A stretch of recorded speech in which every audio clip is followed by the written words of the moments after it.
কক্সবাজারে পাহাড় ধসে মা ও দুই শিশু মেয়ের মৃত্যু হয়েছে। জীবিত উদ্ধার করা হয়েছে শিশু দুটির বাবাকে।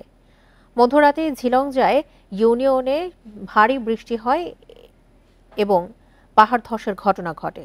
এতে দুমড়ে মুচড়ে যায় ঘরটি। মাটি চাপা পড়েন ঘরে থাকা চারজনই। তাৎক্ষণিকভাবে শিশু দুটির বাবা মিজানুর রহমানকে জীবিত উদ্ধার করেন স্থানীয়রা। তবে দুই শিশু নাইমা ও লতিফা এবং তাদের মা আঁখি মনিকে উদ্ধার করা যায়নি। পরে তাদের মরদেহ উদ্ধার করে ফায়ার সার্ভিস। পাহাড়ের একদম ওই পাশে যে তিনজন ছিল, মিজান ভাইয়ের একদম স্ত্রী এবং দুইটা কন্যা সন্তান, ওরা দুজন একদম স্পট ডেট হয়েছে।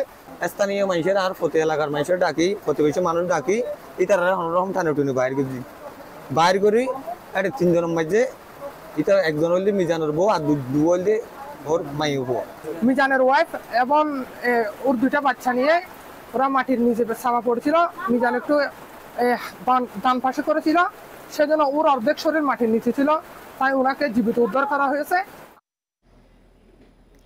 এ নিয়ে আরো জানাতে কক্সবাজার থেকে যোগ দিচ্ছেন সহকর্মী তৌফিকুল ইসলাম। তৌফিকুল, পাহাড় ধসের ঘটনার এখন সবশেষ তথ্য নিয়ে জানাবেন, আর সেই এলাকাতে এখন পর্যন্ত যারা রয়েছেন তাদেরকে কি সরানোর কোনো ব্যবস্থা করা হয়েছে কিনা?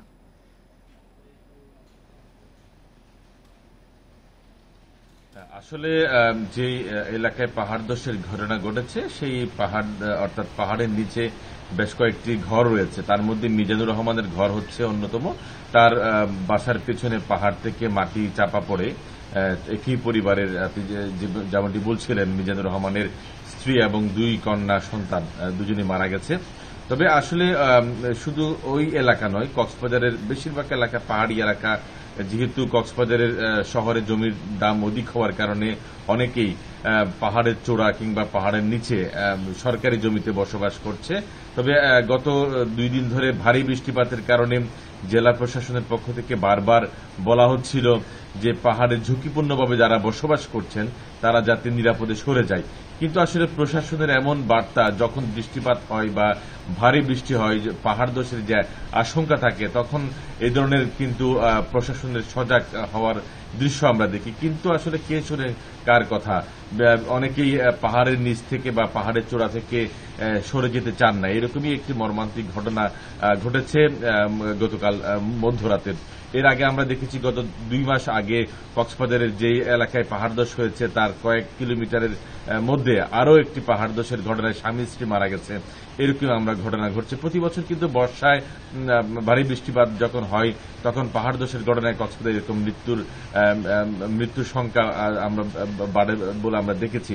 তবে এটি আসলে সচেতনতার অভাবকেই দায়ী করছেন।